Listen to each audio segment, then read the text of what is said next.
پیغمبر صلی اللہ علیہ وآلہ وسلم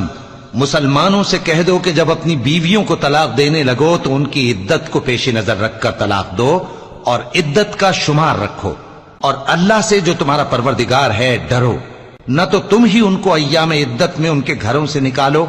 اور نہ وہ خود ہی نکلیں، ہاں اگر وہ کھلی بے حیائی کریں تو اور بات ہے،